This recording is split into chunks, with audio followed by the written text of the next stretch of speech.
2A. Any reference in a heading to a material or substance shall be taken to include a reference to mixtures or combinations of that material or substance with other materials or substances.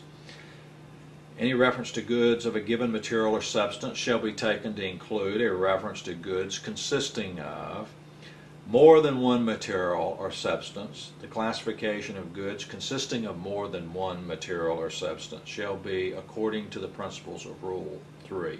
What this is telling us is that you're going to have different type materials in an article in general. An example would be milk.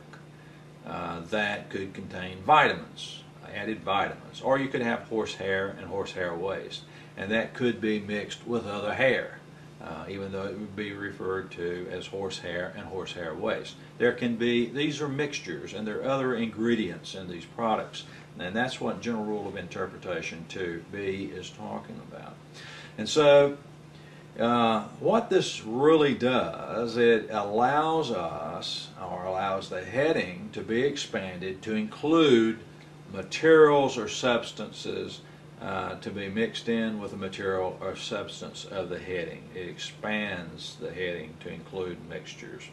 And then the second part of this rule tells us that any reference to goods of a given material or substance shall be taken to include a reference to goods consisting wholly or partly of such material or substance. And give an example of that would be articles of leather under 4204.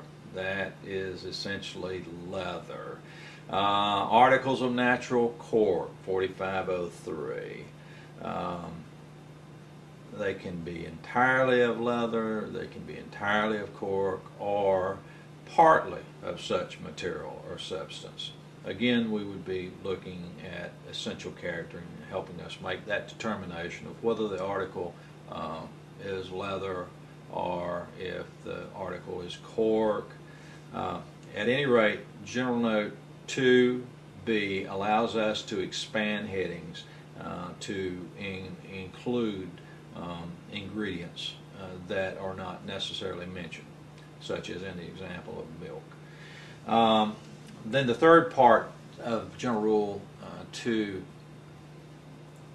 says that if we can't classify by this rule, we go then to General Rule of Interpretation 3.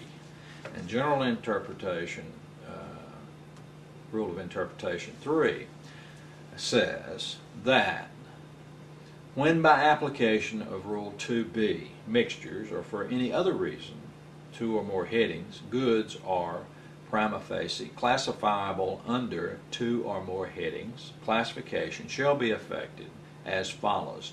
So where we have in 2B a mixture and we're unable to classify that mixture, or if we have two headings that seem to be equally applicable, we use 3 to classify the good.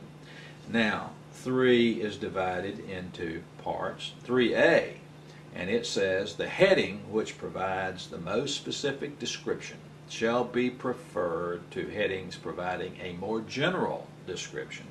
However, when 2 or more headings each refer to part only of the materials or substances contained in mixed or composite goods, or to part only of the items in a set put up for retail sale, those headings are to be regarded as equally specific in relation to those goods, even if one of them gives a more complete or precise description of the goods. Now, if we had an electric shaver, we would have different possibilities of classifying the electric shaver. It might go in electromechanical tools for working in the hand with self-contained electric motor under 8467. It may be electromechanical domestic appliances with self-contained electric motor under 8509. Or it might be under shavers and hair clippers with self-contained electric motor 8510.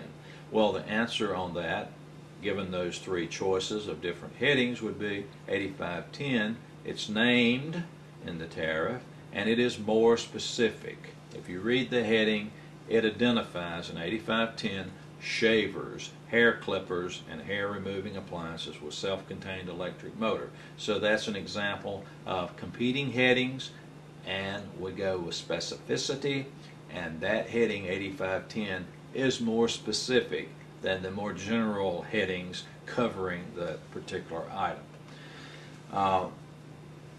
Then we get another example of this as far as specific classification by specificity. Tufted textile carpets for use in an automobile. Parts and accessories of motor vehicles under 8708, or carpets and other textile floor coverings, tufted, whether or not made up, under 5703. And so what we would find is that it would be classified as carpet and other textile floor coverings under 5703 because that heading is more specific than parts of motor vehicles. There are other illustrations such as tires for motor vehicles. Are they classified under pneumatic tires under heading 4011, rubber chapter, or parts and accessories of motor vehicles under heading 8708? Which one do you think? Well, the answer is going to be pneumatic tires under heading 4011 because that is more specific than parts and accessories of motor vehicles. The next part of Rule 3 that we look at is 3B. Mixtures, composite goods consisting of different materials or made up of different components and goods put up in sets for retail sale which cannot be classified by reference to 3A shall be classified as if they consisted of the material or component which gives them their essential character insofar as this criterion is applicable. So we have been unable to classify using General Rule of Interpretation 1, 2, or 3A. And we could fall to General Rule of Interpretation 3B. And here we're concerned with the essential character, and again that has to do with the nature of the material or component, the bulk, quantity, quality, weight, value, and the role in relation to the use of the goods.